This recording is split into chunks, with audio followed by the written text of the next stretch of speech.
에베소서 2장 2절에 보면 사탄을 이 세상 공중 권세 잡은 자라고 말씀합니다. 하나님이 허락하셔서 이 세상에서 일어나는 모든 일들의 흐름을 컨트롤하고 있다는 말입니다. 이런 사탄이 지배하고 컨트롤하는 세상 속에서 내가 아주 정적인 태도로 세상으로부터 보여지고 들려지는 것들을 그대로 흡수하며 살고 있다면 하나님과 온전한 관계 안에 거할 수 있을까요?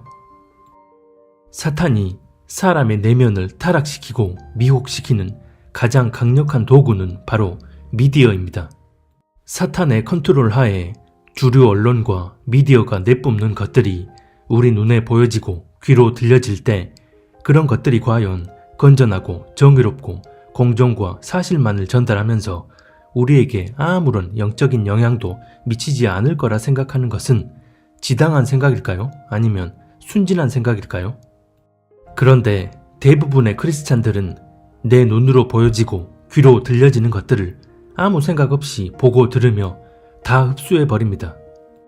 이 미디어를 통한 사탄의 전략은 문화를 통해 사람들의 오감을 자극하면서 내면을 타락시키는 것이고, 주류 언론 미디어를 통해 거짓을 교묘하게 비틀어서 사실인 것처럼 주입시키므로 완전히 미혹에 젖어들도록 만듭니다.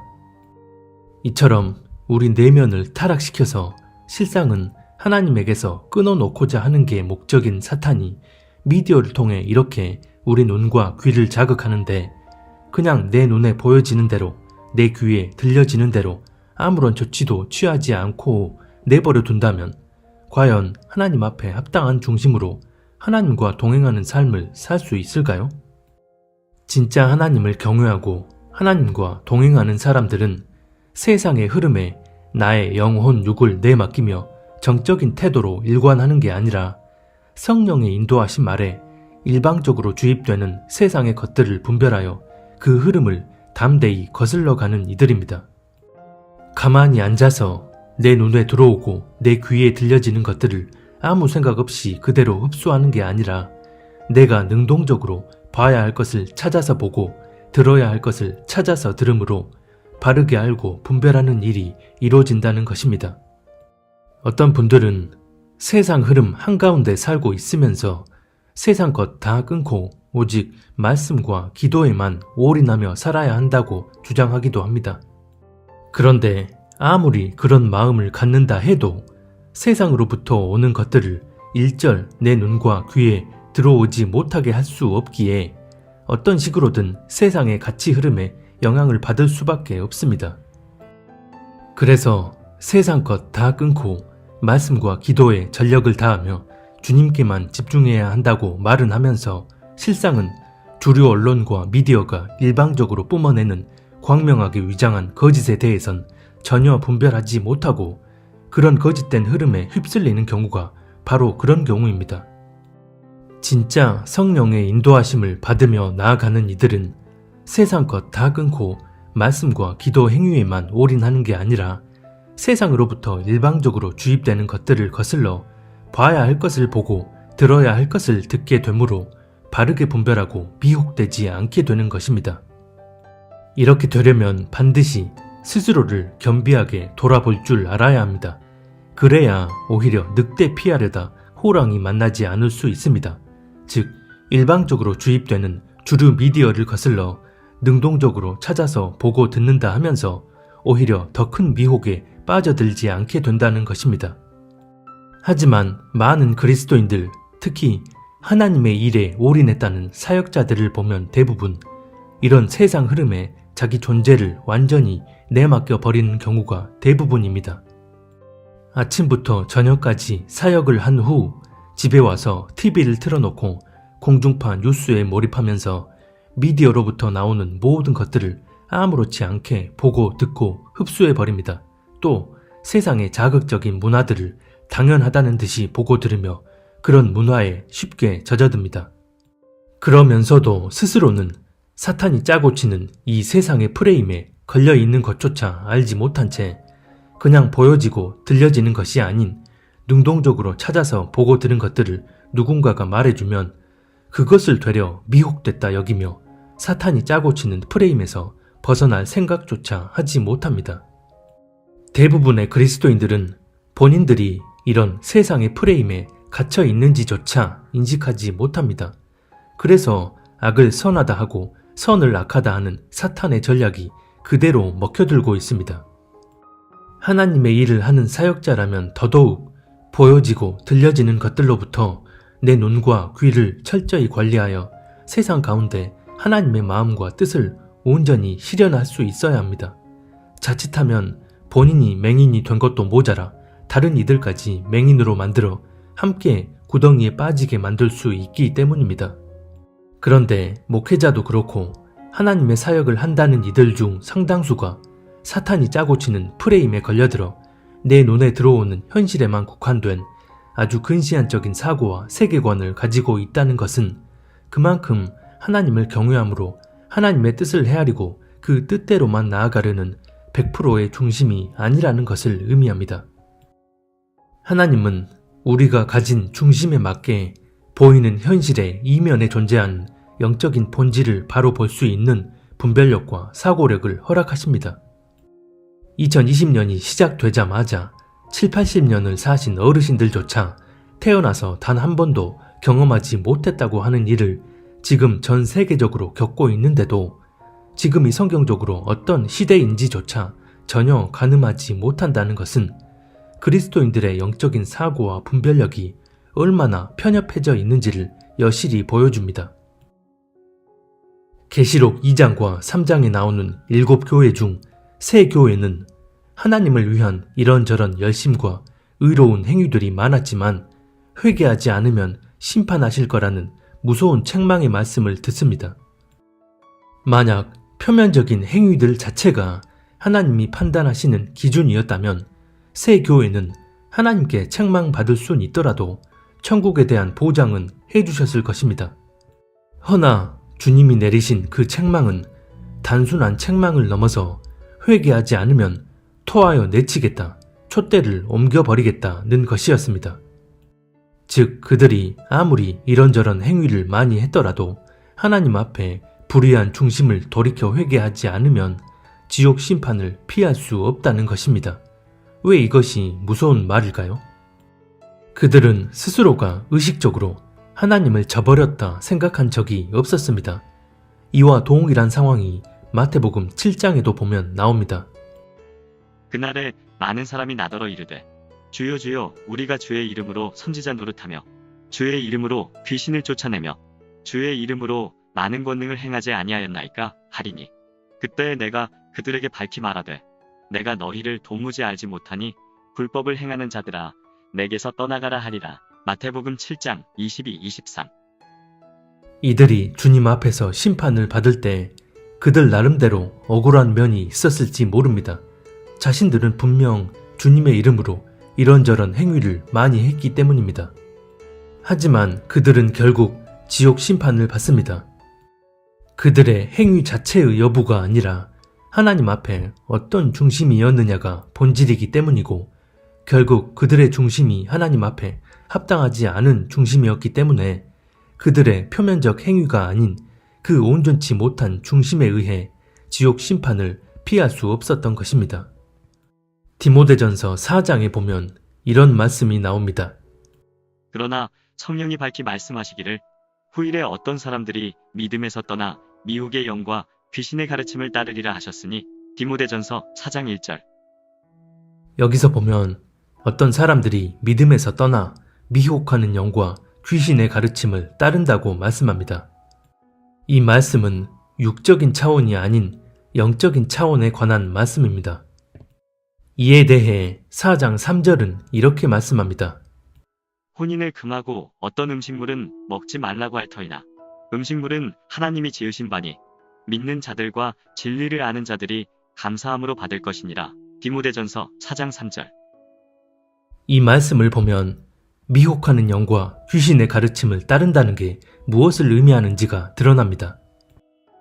믿음에서 떠나 미혹의 영과 귀신의 가르침을 따른다고 할 때 대놓고 하나님을 부정하면서 다른 것들을 섬기게 만드는 그런 가르침이 아니라 하나님 예수님을 믿는 겉모양을 한 채 악을 선하다 하고 선을 악하다 하게 만듦으로써 결과적으로 하나님의 뜻을 거스르는 가르침으로 그들을 미혹한다는 것입니다. 즉, 대놓고 하나님이 아닌 다른 걸 섬기라고 가르침으로써 믿음에서 떠나게 만드는 게 아니라 하나님이 옳다 여기시는 것들을 금하고 하나님이 가증히 여기시는 것을 허용하는 등 선악의 기준을 멋대로 정의해 버리도록 만드는 것입니다. 이들의 겉모양은 다 하나님을 믿는 모양을 하고 있습니다. 하지만 본질적으론 하나님의 뜻을 헤아릴 마음은 전혀 없이 자기 교리에 의한 종교적 기준을 가지고 하나님의 뜻을 거스르는 행위를 아무렇지 않게 자행한다는 것입니다. 이런 미혹의 일들은 중심의 변질에서 시작된 것이고 이런 일들이 결국 하나님의 기준, 즉 영적인 차원에선 믿음을 저버린 상태가 되는 것입니다. 그래서 그들이 믿음에서 떠나 미혹의 영과 그 가르침을 따른다는 것은 표면적으로는 여전히 그리스도인의 모양을 하고 있지만 속이는 영, 미혹하는 영에 의한 잘못된 가르침을 따르게 된다는 것입니다. 그들의 중심이 변질되지 않았다면 그 어떤 거짓된 얘기를 쏟아낸다 해도 결코 휩쓸리지 않았겠지만 이미 중심이 변질돼 버렸기에 그런 미혹된 가르침을 따라가는 것입니다. 디모데전서 6장에도 보면 이와 동일한 내면의 변질에 대해 말씀합니다. 디모데야, 망령되고 헛된 말과 거짓된 지식의 반론을 피함으로 내게 부탁한 것을 지키라. 이것을 따르는 사람들이 있어 믿음에서 벗어났느니라. 은혜가 너희와 함께 있을지어다. 디모데전서 6장 20-21절. 거짓된 지식을 따름으로 믿음에서 벗어났다는 것입니다. 앞서 본 디모데전서 4장 말씀과 동일한 의미입니다. 이것은 한번 예수님을 믿고 거듭났느냐의 여부와는 전혀 상관없습니다. 성경은 한번 거듭남으로 받은 구원은 절대 불변하다고 말씀하지 않기 때문입니다. 만약 어떤 목사님이 예수님을 뜨겁게 만나는 놀라운 체험을 한 후 주님이 사명을 주셔서 목회를 시작하게 됐다면 그 목사님을 인도하신 게 하나님이시니 그 목사님은 절대 하나님에게서 떨어지지 않고 심판을 받지도 않을까요? 이 목사님이 목회를 시작하게 된 것이 하나님의 뜻에 의한 것이고 하나님의 이름으로 이런저런 대단한 일들을 많이 행했다면 그로 인해 이 목사님은 천국이 보장된 걸까요? 그 시작이 아무리 주님께로부터 시작됐다 할지라도 그리고 그렇게 시작된 사역을 통해 실제 드러나는 육적인 열매가 많았다 할지라도 우리의 판단 기준과 하나님의 판단 기준은 전혀 다르기 때문에 주님께 불법을 행한 자들로 판결받을 수 있다는 것이 성경이 계속해서 말씀하는 부분입니다. 계시록 2장에 나오는 에베소 교회는 주님께 칭찬받을 만한 이런저런 의로운 행위를 하고 거짓을 분별하기까지 했습니다. 그런데 4절에 보면 아주 분명하게 나에 대한 처음 사랑을 버렸다고 말씀하고 회개하지 않으면 내 촛대를 옮겨버리겠다고 말씀합니다. 이것은 시간 순서적으로 주님께 의로운 행위를 하면서 온전한 삶을 살다가 갑자기 돌변해서 주님을 향한 사랑을 저버렸다는 말이 아닙니다. 같은 존재에게서 드러나는 내면과 외면의 차이를 말씀하고 있는 것입니다. 즉, 외적으로는 이런저런 의로운 행위를 많이 하면서 동시에 그 내면의 중심은 주님을 향한 첫사랑을 저버린 상태라는 것입니다.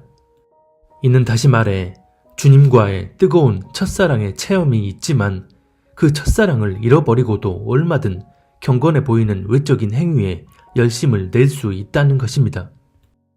구원의 시작은 주님을 인격적으로 처음 만나는 것입니다. 그리고 이 구원의 시작이라는 것은 주님과 동행의 여정이 시작된다는 것이고 이 여정의 시작은 우리 안에 임하신 성령께서 우리 삶 가운데 역사하심으로 우리를 친히 인도해 가시는 것입니다. 이렇게 되기 위해선 하나님을 경외하는 마음으로 우리 스스로를 날마다 겸비하게 돌아보고 하나님과 교제하며 동행하는 것입니다. 이게 안 되면 아무리 시작이 분명했더라도 여정길에서 반드시 이탈하게 됩니다. 사역도 마찬가지입니다.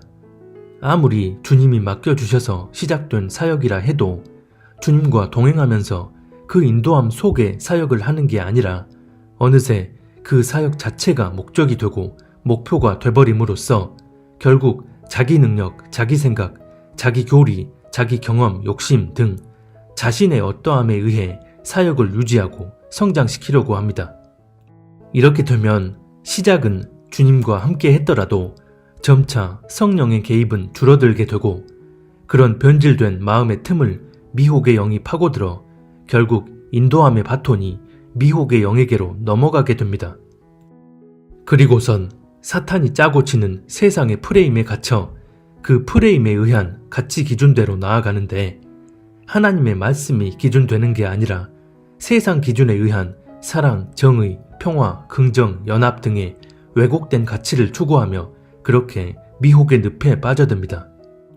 그런데 문제는 교묘하게 속이는 영이 드러나는 모양은 계속해서 그 사역을 잘 이끌고 있는 것처럼 만들고 더 나아가 사역 자체를 더 키우도록 만들어줍니다. 그래서 본인 스스로 인식하지 못한 채 하나님의 뜻을 거스르는 방향으로 계속해서 나아가게 됩니다.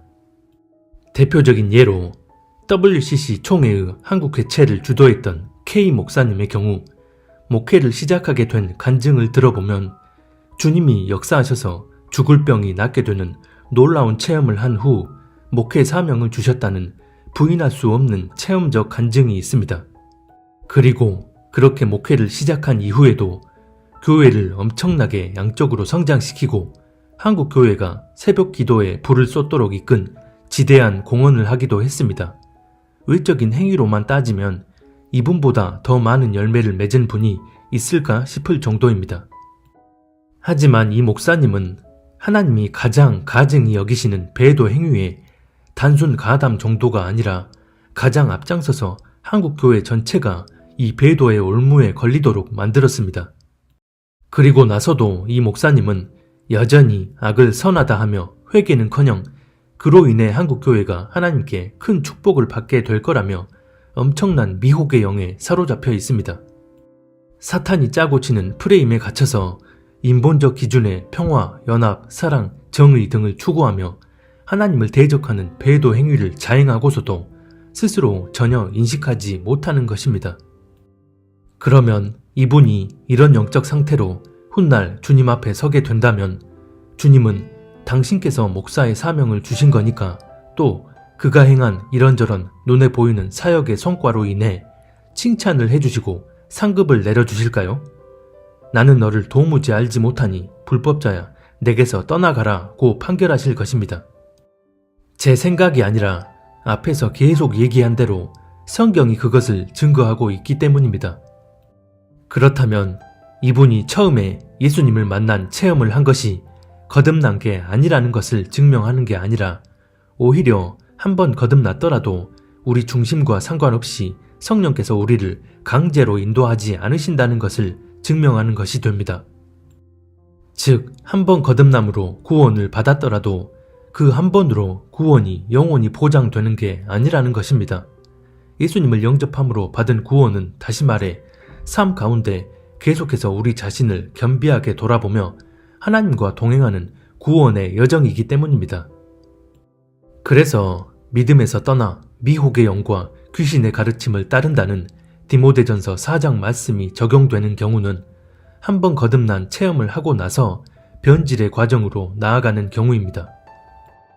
이 변질의 과정을 그대로 보여주는 또 다른 말씀이 로마서 10장에도 보면 나옵니다. 내가 증언하노니 그들이 하나님께 열심히 있으나 올바른 지식을 따른 것이 아니니라. 하나님의 의를 모르고 자기 의를 세우려고 힘써 하나님의 의에 복종하지 아니하였느니라. 로마서 10장 2, 3절. 그들이 하나님께 열심히 있지만 올바른 지식을 따른 것이 아니라고 말씀하는데 여기서 지식이란 우리가 아는 그런 지식이 아니라 성령님이 부어주시는 지식을 의미합니다. 히브리서 10장은 이렇게 말씀합니다. 우리가 진리를 아는 지식을 받은 후 짐짓죄를 범한 즉 다시 속죄하는 제사가 없고 오직 무서운 마음으로 심판을 기다리는 것과 대적하는 자를 태울 맹렬한 불만이 있으리라. 히브리서 10장 26, 27절. 여기서 진리를 아는 지식을 받았다는 것은 진리의 성령이 우리 안에 내주하심으로 그 인도함이 시작됐다는 것입니다. 하지만 그 이후 성령님의 뜻을 거스르고 자기 뜻대로 나아감으로써 죄를 범하게 된다는 것입니다. 그리고 다시 속죄하는 제사가 없다는 것은 스스로 회개할 마음을 품지 못한다는 것입니다. 그래서 진리 되신 성령의 인도함을 받지 않고 오히려 그 뜻을 거스르면서도 스스로가 전혀 인식하지 못한 채 심판을 향해 돌진하고 있는 것입니다. 그 내면의 상태가 이러함에도 외적으론 하나님을 향한 열심, 즉 하나님을 위한다는 일에 매진할 수 있지만 실상은 진리를 아는 지식을 따른 게 아닌 것이고 그 일은 결국 하나님께 불순종함으로써 믿음에서 떠나는 것입니다. 그런데 대부분의 그리스도인들은 눈에 보이는 현실의 관점과 기준으로 판단하고 분별하기 때문에 중심이 타락하는 이런 과정을 분별하지 못합니다. 요한 1서 4장 3절에 보면 적그리스도의 영에 대해 말씀합니다. 이 적그리스도의 영은 앞서 얘기한 디모데전서 4장의 미혹하는 영과 동일한 목적의 영입니다. 즉 대놓고 예수님을 부인하게 만드는 것이 아니라 본질적으로 예수님의 뜻을 거스르는 길로 나아가도록 미혹하는 영을 의미합니다. 그래서 적그리스도의 영을 가진 자들에 대해 요한 1서 2장 19절은 그들이 우리에게서 나갔지만 처음부터 우리에게 속한 것이 아니었고 마침내 우리에게 속한 자들이 아니었음이 드러났다고 말씀합니다. 이 적그리스도의 영에 사로잡히면 하나님 예수님을 믿는다 하면서 실상은 하나님을 대적하는 행위를 아무렇지 않게 자행합니다. 다시 말해 이 적그리스도의 영은 선을 악하다, 악을 선하다 하게 만드는 영입니다. 하나님의 기준을 사람의 기준으로 대체시켜서 사람 보기에 옳고 그름의 잣대를 가지고 하나님을 대적하는 방향으로 나아가면서도 스스로 하나님을 믿는다 착각하는 것입니다. 간단한 예로 목회자나 그리스도인들이 공산주의를 대놓고 추종하거나 북한 정권은 우리가 품어야 하고 그들과 연합해서 평화를 이뤄야 한다는 경우가 그렇습니다. 이것은 어떤 단순한 정치 이념의 문제가 아니라 영적인 차원의 문제이기 때문에 실상은 악을 선하다 하는 세상의 가치 기준에 의해 하나님을 거스르는 방향으로 나아가는 것입니다. 또 동성애자들의 동성간 성행위에 대해 하나님께서 그들을 그렇게 창조하셨으니 그들의 성 정체성을 우리가 인정해주고 그들을 품어야 한다고 주장하고 그들의 결혼을 주례하기도 합니다. 초반에 얘기한 것처럼 이 세상 공중 권세 잡은 사탄이 만들어 놓은 프레임에 갇혀서 일방적으로 주입되는 것들만 보고 듣고 접하면서 그렇게 우리의 내면이 길들여지게 되면 선악에 대한 기준이 완전히 뒤바뀌어 버려서 하나님의 말씀이 아닌 세상의 기준에 맞춰지게 됩니다. 안타깝게도 오늘날 이런 교회와 그리스도인들이 너무나 많습니다. 그 시작이 성령으로 시작했더라도 삶 가운데 하나님을 경외함으로 스스로를 겸비하게 돌아보지 않고 주님과 온전히 동행하는 삶을 살지 않으므로 이런 변질의 과정으로 이어지게 되는 것입니다.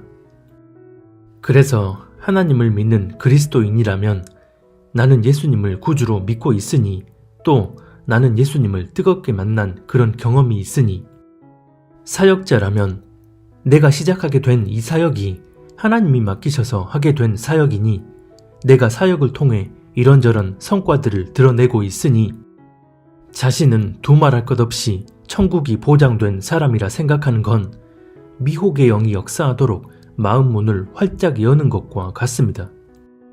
그 사역 자체가 정말 하나님이 콜링하셔서 시작하게 된 사역일지라도 하나님이 바라시는 것은 그런 사역 속에서도 내 분별력과 세계관이 사탄이 짜고 치는 세상의 프레임에 갇혀 있지 않는 것입니다. 당장 내가 육적으로 하나님을 위한다는 일을 하고 있으니 거기에만 매여 있는 게 아니라 정말 하나님을 경외함으로 스스로를 겸비하게 돌아보는 그리스도인이라면 이 시대를 바르게 분별함으로써 하나님의 뜻만을 구하고 전적으로 순종하며 나아가려는 중심을 반드시 확립해야 합니다. 그런 중심이 주님 앞에 바로 설 때 세상의 거대한 미혹의 파도 속에서 우리를 철저히 구별시켜 주시고 때에 맞는 섭리대로 나아갈 수 있도록 은혜를 부어 주십니다.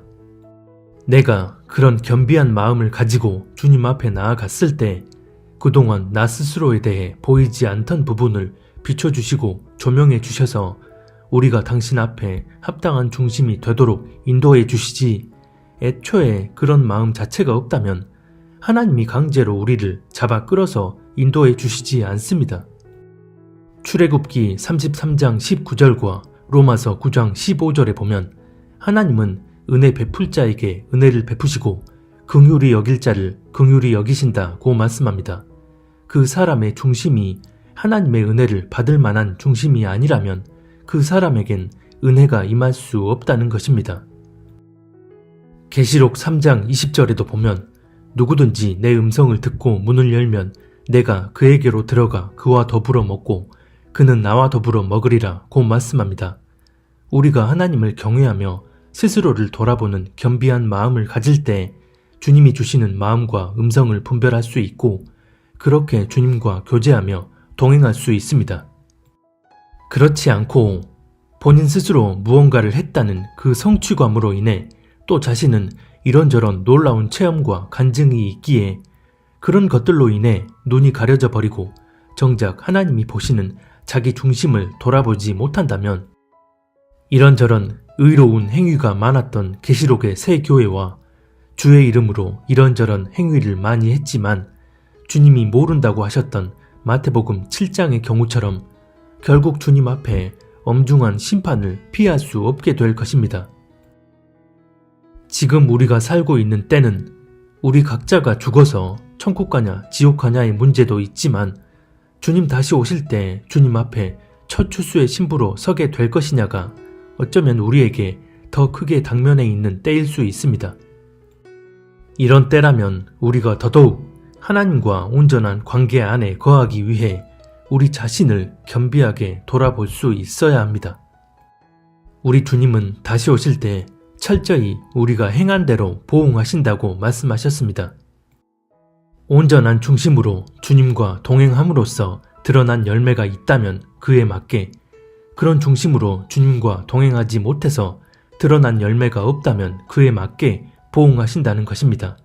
중심의 온전함과 상관없는 종교 행위 자체를 보시는 게 아닙니다. 그런 종교 행위라면 앞에서 계속 얘기했던 것처럼 하나님 앞에 아무런 의미도 없을 뿐더러 오히려 그것이 더 하나님 앞에 가증하게 적용될 수 있음을 알아야 합니다. 우리 주님 곧 다시 오십니다.